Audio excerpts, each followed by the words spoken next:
빅랜드 온누리교회 교우 여러분, 안녕하십니까? 말씀으로 나를 살피고 말씀으로 주위를 돌아보며 말씀 따라 함께 걸어가는 시간, 우리 시간입니다.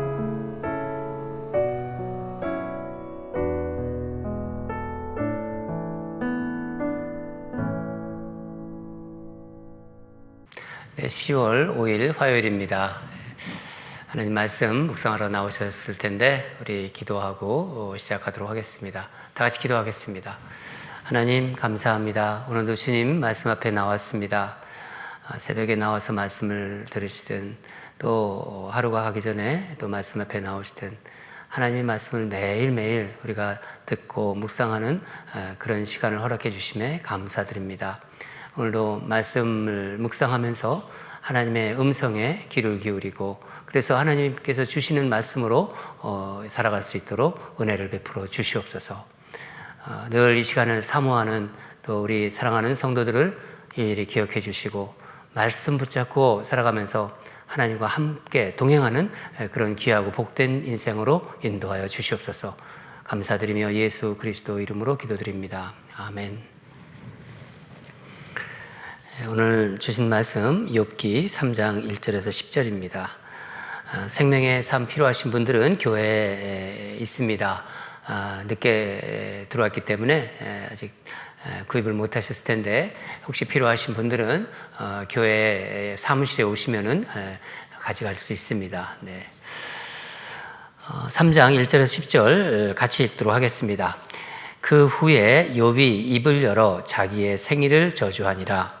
욥이 입을 열어 이르되 내가 난 날이 멸망하였더라면 사내 아이를 베었다 하던 그 밤도 그러하였더라면 그날이 캄캄하였더라면 하나님이 위에서 돌아보지 않으셨더라면 빛도 그날을 비추지 않았더라면 어둠과 죽음의 그늘이 그날을 자기의 것이라 주장하였더라면 구름이 그 위에 덮였더라면 흑암이 그날을 덮었었더라면 그 밤이 캄캄한 어둠에 잡혔더라면 날이 해의 날수와 달의 수에 들지 않았더라면 그 밤에 자식을 베지 못하였더라면 그 밤에 즐거운 소리가 나지 않았더라면 나를 저주하는 자들 곧 리워야단을 격동시키기에 익숙한 자들이 그 밤을 저주하였더라면 그 밤에 새벽 별들이 어두웠더라면 그 밤이 광명을 발할지라도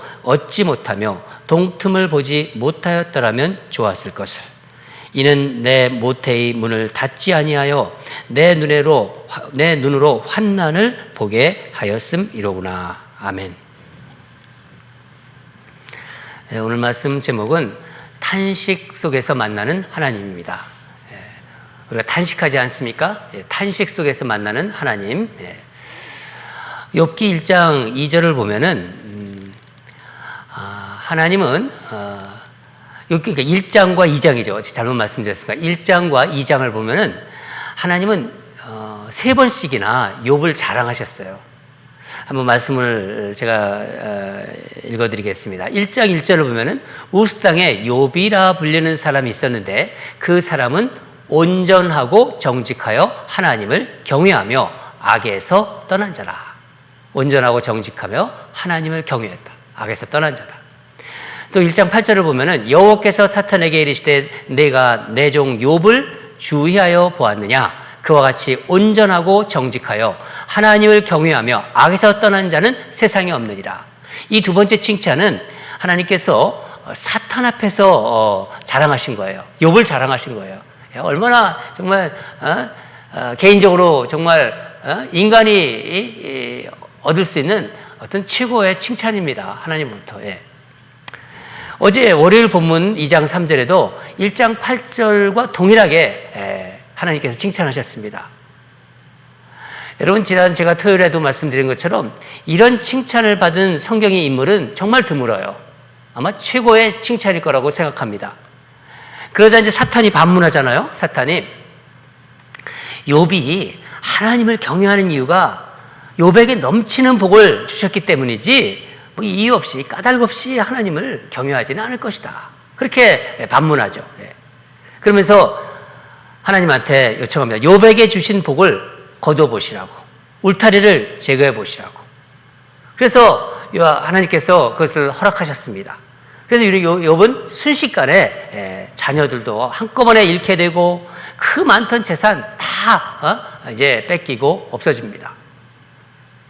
근데 어떻게 됩니까? 어땠습니까? 욥이 여전히 하나님을 경외해요. 그렇죠? 예. 지난 본문에, 오늘 본문이 아니라 우리가 지난 본문에, 월요일 본문에도 나옵니다. 그러자 이제 사탄은 이번에는 2장 5절을 보면은 주의 손을 펴서 그의 뼈와 살을 치소서, 이제 몸에 손을 대라는 거예요. 그렇게 하시면 욥이 틀림없이 하나님을 욕할 것이다. 그러니까 사탄의 시각이 어떻습니까? 하나님과 욥과의 관계를 이렇게 어떻게 보면 낮게 보고 있는 거예요. 폄하시키고 있는 것입니다. 하나님 뭐라고 하십니까? 하나님이 욥과 나와의 관계는 그런 관계가 아니다. 하나님과 욥과의 관계, 그 신실한 관계를 이제 하나님 확증하시기 위해서 욥의 삶에 이해할 수 없는 고난을 허락하세요. 생명은 건들지 말아라. 그러시면서. 욥이 이제 하루아침에 정말 자녀도 잃고 재산, 그 어떤 울타리 같은 그 재산 쳐주셨던 그런 것들이 다 무너집니다. 첫 번째 고난이 그랬죠. 두 번째 고난으로 욥이 어떻게 합니까? 발바닥에서 정수리까지 종기가 나요. 생각해 보세요. 얼마나 정말 힘들겠습니까? 욥이 당하고 있는 고통을 이제 보다 못해서 그 욥의 아내가 2장 9절을 보면은 그래도 자기의 온전함을 굳게 지키겠느냐? 하나님을 욕하고 죽으라! 하나님을 욕하고 죽으라! 이렇게 욥의 아내가 말합니다. 그러나 욥이 어떻게 말합니까? 10절을 보면은요, 어제 본문을 제가 지금 잠깐 말씀드리는 건데, 우리가 하나님께 복을 받았은 즉, 화도 받지 아니하겠느냐. 그렇게 말하면서 입술로 범죄하지 아니하리라. 그럽니다.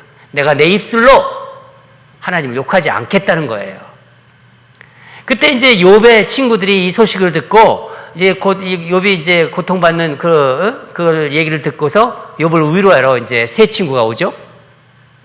욥이 세 친구가 오면서 욥을 또 봤는데 알아보지 못할 정도로 아주 몰골이 말이 아닙니다. 그렇죠? 얼마나 고통을 받았길래 욥의 친구들이 욥을 알아보지 못했어요. 친구들은 막 기가 막혀 하죠. 그래서 겉옷을 찢고 막 울고 그래서 밤낮 7일 동안은 정말 한마디 말도 할 수가 없이 그냥 욥의 곁에 있었어요. 욥도 아무 말이 없었습니다. 그게 어제까지 본문입니다. 이런 본문을 여러분 생각하시면서 오늘 본문을 보도록 하겠습니다. 고통 속에서 아무 말이 없었던 욥이 마침내 이제 친구들 앞에서 그 침묵을 깨요. 우리 1절을 읽겠습니다. 시작. 그 후에 욥이 입을 열어 자기의 생일을 저주하니라. 1장과 2장에서 욥은 자신의 이 엄청난 고난, 정말 기가 막힌 이 고난을 묵묵히 견뎠지만은 이제 고난에 서서히 뭔가 반응하고 있어요. 처음부터 어떻게 합니까? 자기가 태어난 날, 생일을 저주합니다. 욥이 당하고 있는 모든 고난의 출발점이 이 세상에 자기가 나왔기 때문에 이 세상에 태어난 날, 그날이 있기 때문에 이런 고통을 받고 있는 것이다. 그렇게 생각한 거예요. 본문 10절까지를 쭉 보면은 무엇하지 않았더라면, 멸망하였더라면, 캄캄하였더라면, 덮였었더라면, 잡혔었더라면, 못하였더라면, 저주하였더라면, 이런 식으로 하지 않았었더라면, 하였더라면, 이런 그 구절들이 계속 나옵니다. 무려 이 15번이나 나와요. 이 짧은 본문에.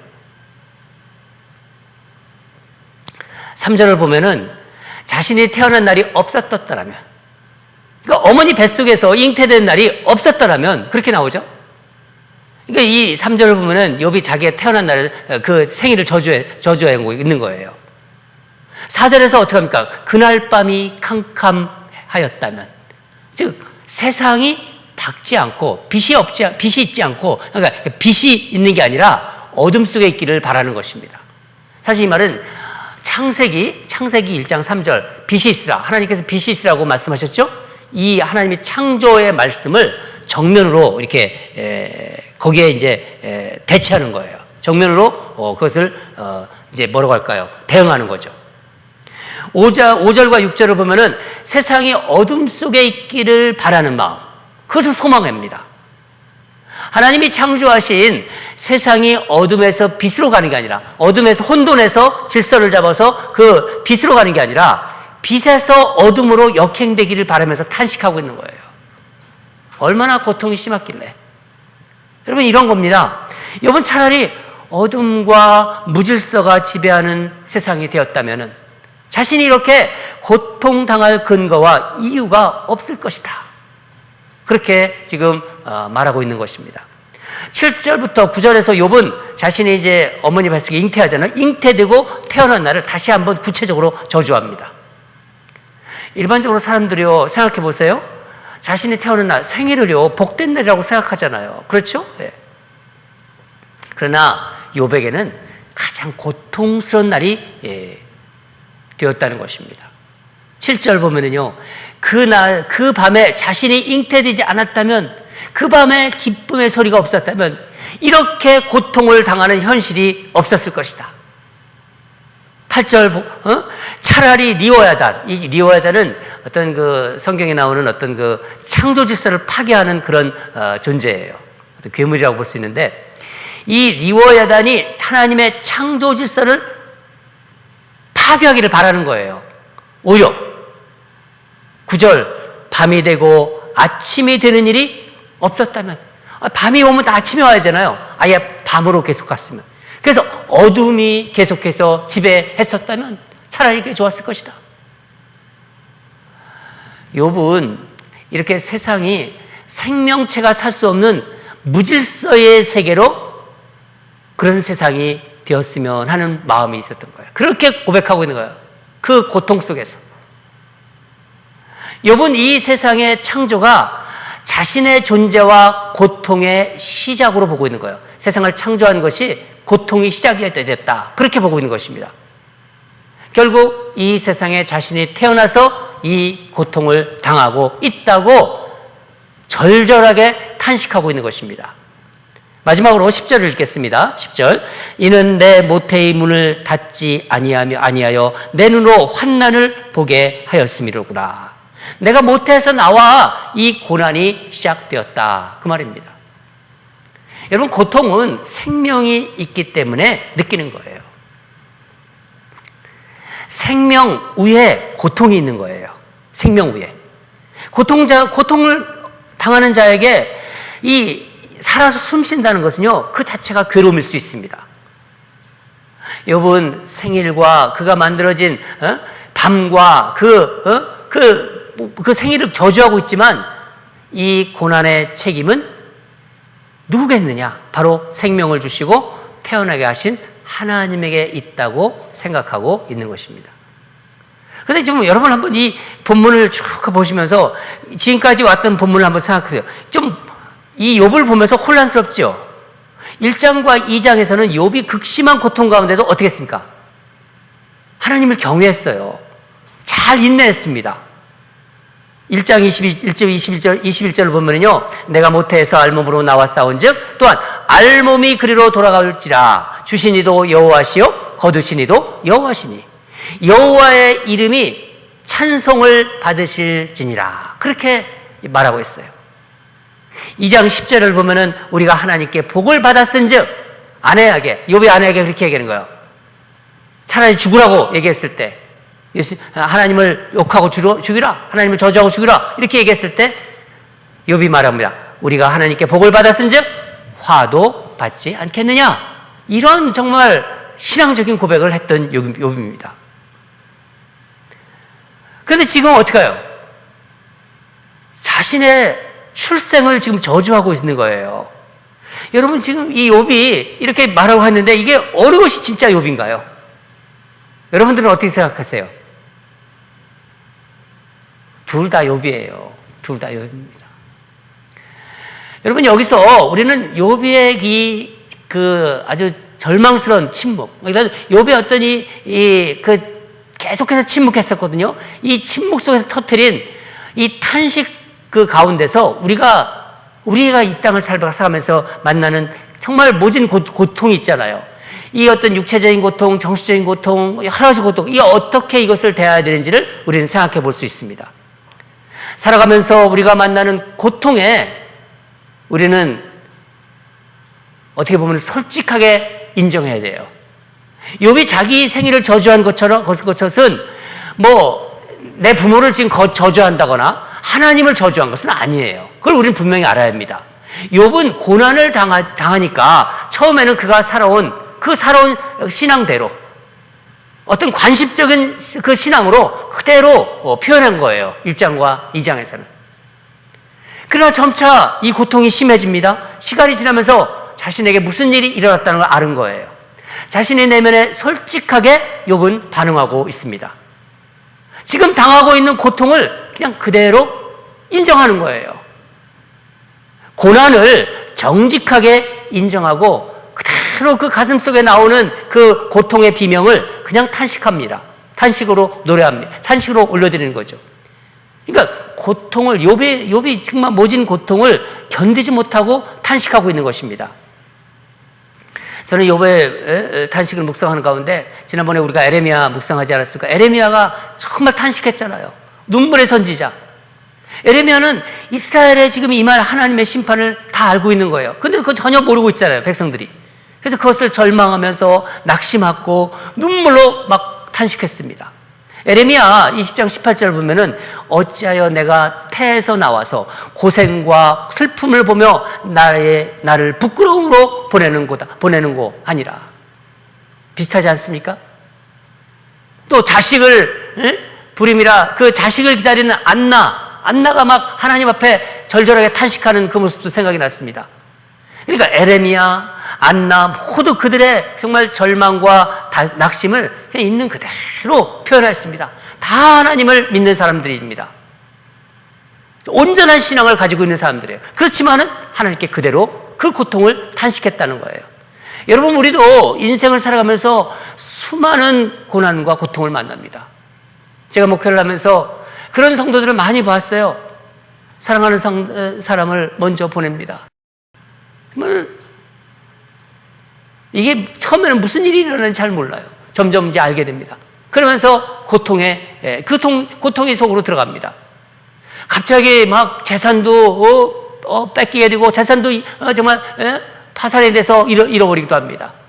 건강했던 육체인데 어느 순간 질병이 찾아와서 정신없어요. 그냥 갑자기 몰골이 이상해집니다.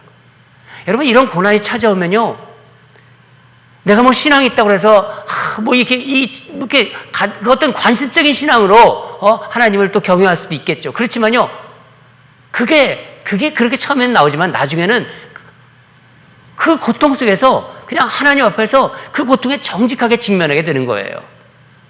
감사하지도 않은데 그 고통이 있는 건데 감사하다는 얘기가 그게 어떻게 말이 나옵니까? 그냥 배운 대로 그냥 나오는 거죠. 그러나 진짜 그 고통이 심해지고 그러면요, 감사하다는 말 나오지 않습니다. 그냥 억지로 감사하다고 하지 마세요. 그냥 두려움은 두려움, 슬픔, 그냥 아픔 그 가지고 그냥 주님 앞으로 나오시기 바랍니다. 그걸 우리에게 오늘 말씀은 우리에게 주시는 거예요. 우리의 메시지로. 그때 하나님은 우리가 알지 못하는 그 신비의 하나님을 보여주세요. 더 큰 하나님으로 우리를 만나 주실 것입니다. 하나님은 우리의 인간의 고통보다 크신 분입니다. 아무리 고통이 심해도 하나님이 아래에 있구나. 그 하나님을 만나셔야 돼요. 그 고통 속에서. 욥이 고난 속에서 탄식하며 자신의 심정을 막 쏟아내었듯이 하나님께 나와서 마음의 고통을 쏟아내시기 바랍니다. 여러분의 삶 속에서 정말 말할 수 없는 고통이 있으면요, 하나님 앞에 나오세요. 그냥 내가 가지고 있는 신앙으로 감사해요, 그런 말 하지 마세요. 그냥 있는 그대로 나오십시오. 탄식 중에서 막 부르실 때 우리가 경험하지 못했던 그 하나님의 놀라운 사랑, 그 위로와 정말 긍휼의 하나님을 새롭게 만나실 것입니다. 오늘의 메시지입니다. 우리가 이 욥의 고통 속에서 욥이 처음에 이렇지 않았지만은 이렇게 자신의 출생까지 절절하게 내가 태어나지 않았다면 하는 그 마음으로 이렇게 절절하게 탄식하는 속에서 욥은 그 놀라운 하나님, 신비의 하나님을 이제 만나게 됩니다. 다 같이 기도하겠습니다. 하나님 아버지 감사합니다. 욥의 그 말할 수 없는 고통 속에서 하나님과의 관계가 어떻게 되어가는지를 또 오늘 말씀 속에서 우리가 살펴보았습니다.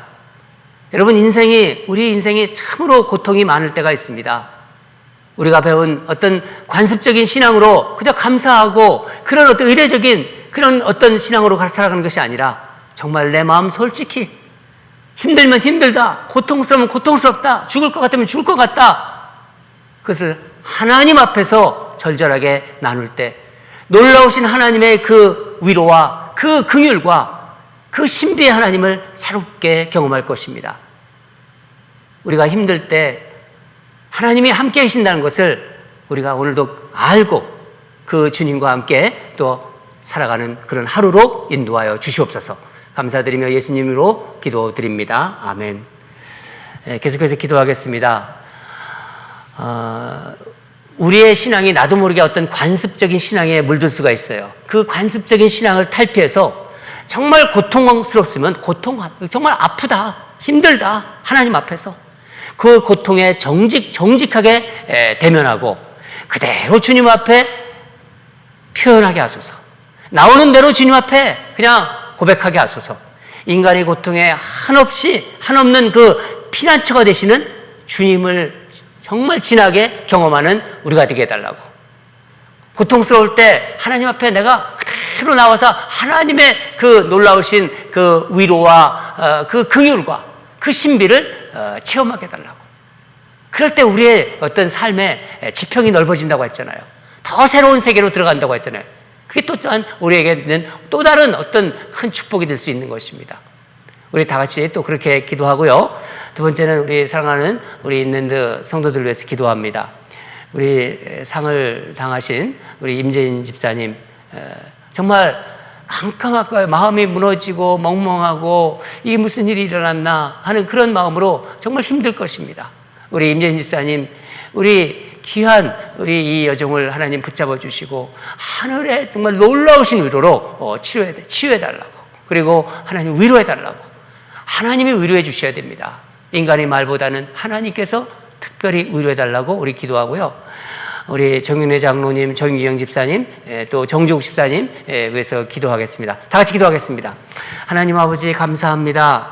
우리 임재인 집사님을 올려드립니다. 우리 사랑하는 임재인 집사님 10여 년간 그 사랑하는 남편을 위해서 간호하고 정말 그 힘든 가운데도 정말 하나님 말씀 붙잡고 살아온 우리 귀한 여정입니다. 하나님이 이 어려움, 우리 임단 집사님 하늘로 갔지만은 떠난 자는 오히려 아무런 적이 없지만은 살아남은 사모가 얼마나 힘들겠습니까? 아버지 하나님, 우리 임재인 집사님을 위로해 주시고 점점 하나님 안에서 내가 너와 함께 한다. 그리고 그 쓰라린 마음을 주님의 놀라운 위로로 정말 채워주시고 또 만져주셔서 하나님 안에서 더 제자리를 잡고 이제 정말 더 담대하게 하나님 앞에서 새로운 인생을 살아가는 귀한 딸로, 귀한 여정으로 인도하여 주시옵소서. 이제 장례가 이제 10월 16일에 있습니다. 하나님이 아름다운 장례로 인도해 주시고 정말 이 땅에서 그 아름다운 추억으로 정말 그 주님, 그 남편과의 그 오랜 이 기억을 생각하면서 그것이 기쁨이 될 수 있도록, 그것을 누릴 수 있도록 하나님 마음을 바꿔주시고 인도하시고 순간순간 이 시간 동행하여 주시옵소서. 우리 정윤회 장로님, 또 정유영 집사를 위해서 기도합니다. 하나님 아버지, 귀한 장로님, 또 집사님, 또 우리 교회에 보내주셨는데 우리 집사님은 얼굴을 잘 보지 못하고 있습니다. 하나님, 팬데믹으로 인해서 잘 보지 못하지만은 이 가정에 하나님 복이 되어 주시고 언제나 주님 말씀이 중심이 되고 하나님 말씀에 순종하면서 살아가는 귀한 가정으로 인도하여 주시옵소서. 하나님 아버지, 주님께서 이 가정에 복을 주셔서 정말 세상과 구별되는 그런 아름다운 가정으로 인도하시고 하나님 말씀이 중심이 되어서 하나님 말씀 안에서 은혜 받고 주님께 충성하는, 그리고 주님의 교회를 정말 충성스럽게 섬기는 그런 아름다운 가정으로 인도하여 주시옵소서. 아버지 하나님, 우리 정주옥 집사님 위해서 기도합니다. 하나님, 귀한 우리 여정을 우리 교회에 보내주시고 하나님 재정부를 열심히 섬기고 하나님 자신의 최선을 다하는, 그리고 하나님을 사랑하고 그 마음을 주시고 하나님께 온전히 정말 헌신하는 우리 집사님 보내주셔서 감사합니다. 날이 갈수록 그 집사님의 건강을 지켜주시고 항상 속삭여 주시고 하나님과 동행하는 정말 아름다운 삶으로 하나님이 영광받는 그런 귀한 삶으로 인도하여 주시옵소서. 아버지 하나님, 늘 주님 동행하시고 건강도 지켜주시고 정말 하나님의 교회를 충성스럽게 섬기면서 주님으로부터 많은 복을 받는 그런 귀하고 정말 복된 여정으로 인도하여 주시옵소서. 감사드리며 예수님으로 기도합니다. 아멘.